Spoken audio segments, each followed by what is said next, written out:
Why smart people stay poor. You are intelligent. You read. You plan. You understand compound interest, diversification, and the difference between a Roth IRA and a 401k. And yet, your bank account does not reflect your intelligence. This is not a failure of knowledge. This is a failure of design. Your brain was not built for wealth. It was built for survival. And survival, in the ancient world, had nothing to do with numbers on a screen. Imagine this. You are standing on the savannah 60,000 years ago. You see a bush full of berries. You are hungry. Your brain calculates one thing: eat now or die later. You eat now. That instinct saved your species. But that same instinct, today, makes you buy things you do not need, with money you do not have, to impress people you do not like. Smart people understand this. But understanding does not stop it. Because understanding lives in the neocortex. An impulse lives in the limbic system. And the limbic system is faster. Here is a question for you. How many times have you made a financial decision that you rationally knew was wrong, but you made it anyway? That is not stupidity. That is biology. Your brain releases dopamine when you buy something new. Dopamine is the molecule of anticipation. It is not the molecule of happiness. It is the molecule of wanting.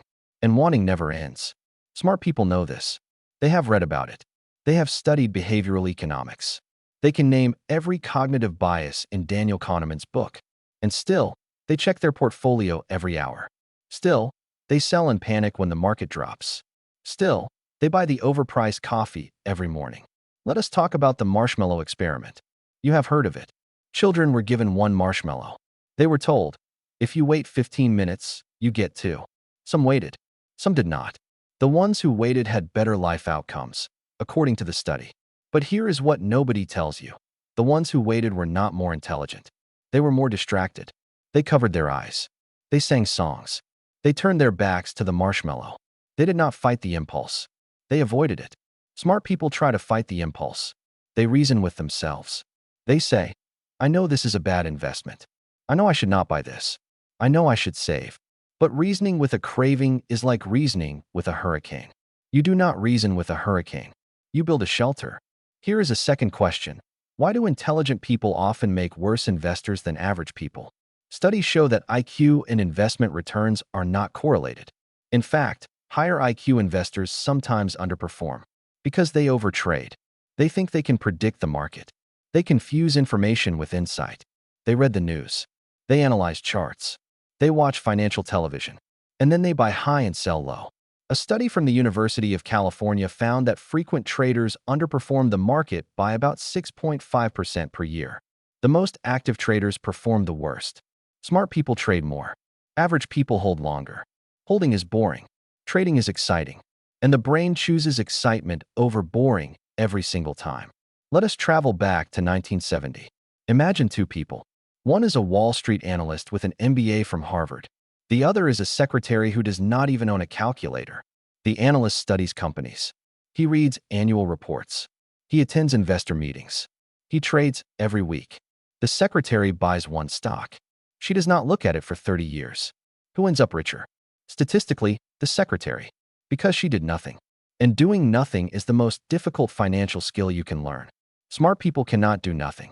They feel compelled to act. Action feels productive. Action feels intelligent.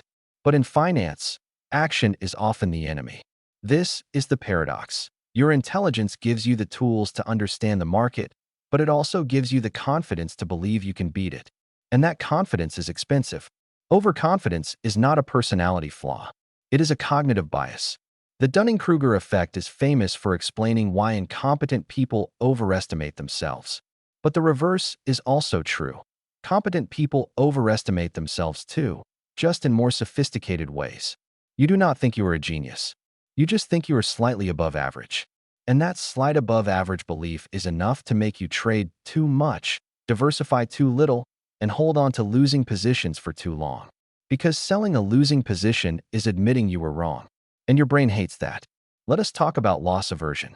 Psychologists Amos Tversky and Daniel Kahneman discovered that losses hurt about twice as much as gains feel good. If you lose $100, you need to gain $200 just to feel neutral. This is not philosophy. This is neurology. The amygdala, your brain's fear center, activates more intensely during losses than during equivalent gains. Smart people know this, but knowing does not change the wiring. So when the market drops 20%, your brain panics. It does not see an opportunity. It sees danger. It sees the savannah again. It sees the predator. And you sell. And then the market recovers. And you are left behind. Here is another question. Why do smart people delay investing? They say, I need to learn more first. I need to read one more book. I need to understand options, futures, and credit default swaps. They are waiting for perfection. Perfection is a form of procrastination dressed in intelligence.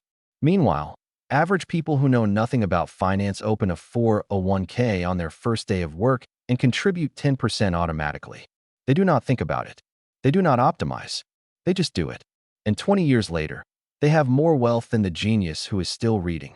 Because wealth is not built on intelligence. It is built on time and consistency. And time is the one resource you cannot buy with intelligence. Let us go deeper. Why does the education system fail to teach real financial literacy?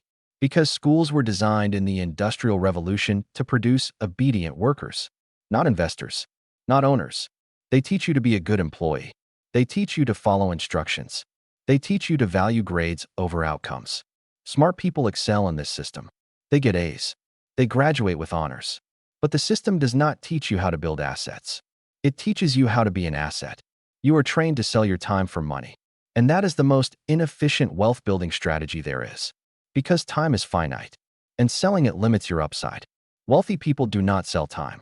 They buy assets that produce time. Smart people often miss this distinction because they are too busy solving problems. Let us talk about the concept of hedonic adaptation. You get a promotion. You feel great. 6 months later, you feel normal again. You buy a new car. You feel excitement. 3 months later, it is just a car. You increase your salary. You feel relief. 1 year later, you need more. This is not greed. This is neurobiology. Your brain constantly resets its baseline. What was once extraordinary becomes ordinary. So you keep climbing. You keep earning. You keep spending. And you never feel wealthy. Because wealth is not a number. Wealth is a relationship between what you have and what you want. And what you want expands to exceed what you have. Every single time. Smart people know this intellectually. But they still chase the next raise, the next bonus, the next milestone. Because their brain tells them, when I reach that number, I will feel secure. But security does not come from a number. It comes from the gap between your expenses and your income. And that gap shrinks every time your lifestyle expands. Here is another question. Why do smart people ignore inflation? You save $100,000 in a savings account earning 0.5% interest. Inflation is running at 3%. You are losing purchasing power every single day. You are working hard to stay poor. But you feel safe. Because the number does not go down. Your brain values nominal safety over real growth. This is called money illusion. It was first described by economist Irving Fisher in 1928. It is still ruining savers today. Smart people are not immune. They fall for the same illusion. Because the number on the screen feels real. And the invisible erosion does not. Let us look at the behavior of physicians. Physicians are among the most intelligent professionals. They make high incomes. And yet, studies show they have some of the lowest net worth relative to income. Because they start earning late. They have massive student debt. And when they finally make money, they spend it. They buy big houses, luxury cars, private school tuition. They look rich, but they are not wealthy. Meanwhile, a plumber who starts working at 18 invests 20% of his income in index funds and never buys a new car, ends up with more net worth. The plumber is not smarter. He just has better habits. Intelligence does not guarantee habits. Habits are automatic. Intelligence is effortful. And effortful systems eventually fail. Automatic systems persist.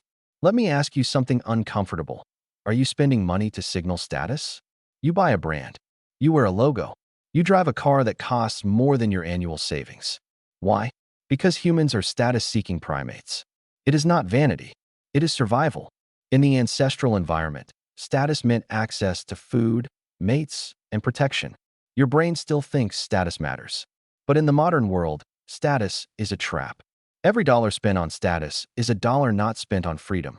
And freedom is the ultimate wealth. The wealthy do not need to signal. They already have freedom. The middle class signals because they are still chasing security. Here is another phenomenon. the sunk cost fallacy. You buy a stock for $100. It drops to $50. You hold it, not because you believe it will recover, but because selling means admitting a $50 loss. Your brain treats that paper loss as less real than an actual loss. It is the same brain that stays in a bad job because you already invested years, or stays in a bad relationship because you already invested emotions. Smart people fall for this harder because they can invent elaborate rationalizations. They say, I am waiting for a rebound. It is undervalued now. The fundamentals are still strong. But the stock does not care about your story. The market does not care about your feelings. Only your future matters. And the past is gone. Let us discuss the illusion of control. You cannot control the stock market. You cannot control interest rates. You cannot control inflation. But smart people try anyway. They pick individual stocks. They time the market. They chase trends. They do this because the illusion of control is comforting. And the comfort is addictive. But the data is clear. Low-cost index funds beat 90% of active managers over 20 years. Jack Bogle, the founder of Vanguard, spent his life proving this. And still, smart people think they are in the 10%. That is not intelligence. That is arrogance disguised as intelligence. Here is a final question. Why do smart people retire with less than they should? Because they start too late. They save too little. And they withdraw too much. They think they will catch up later.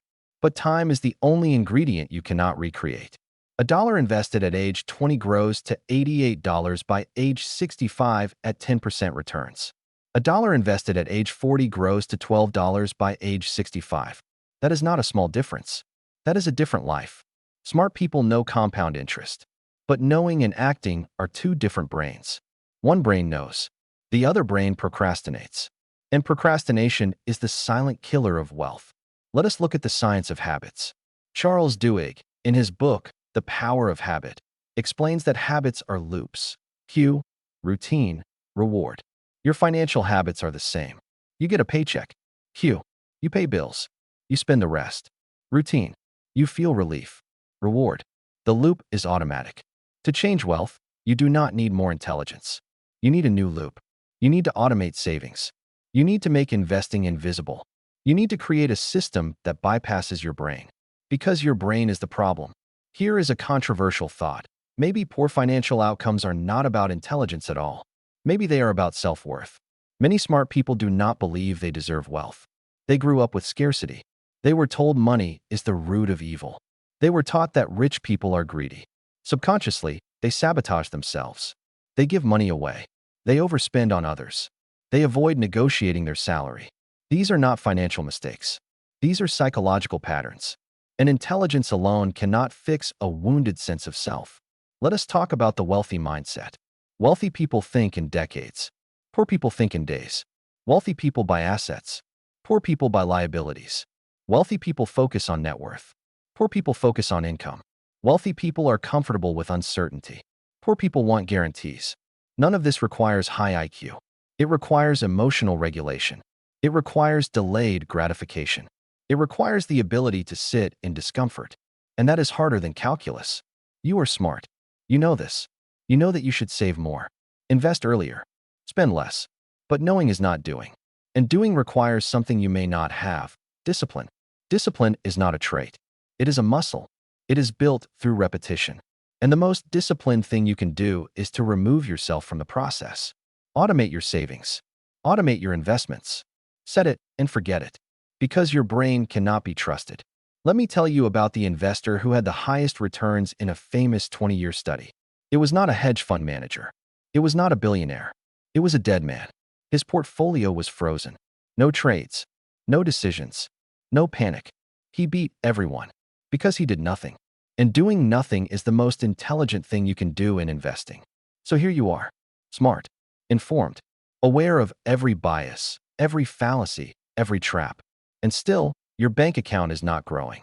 Not because you lack knowledge. But because knowledge is not transformation. Transformation is behavior. And behavior is harder. But there is hope. Because once you recognize that your brain is sabotaging you, you can design around it. You can build systems. You can automate. You can create friction for spending and ease for saving. You can stop thinking like a consumer and start thinking like an owner. You can ask yourself one question before every purchase. Is this buying me freedom or is this buying me a chain? And maybe, just maybe, you will stop being smart in the way that keeps you poor and start being wise in the way that makes you free. Because wisdom is not knowing the right answer. Wisdom is doing the right thing when nobody is watching. And the right thing is often boring, simple, automatic, and profoundly difficult. So the next time you feel the urge to trade, to spend, to chase, to impress, remember the savannah. Remember the berries. Remember the marshmallow. Your brain is not your enemy, but it is not your ally either. It is a tool, and tools must be used correctly, or they will use you.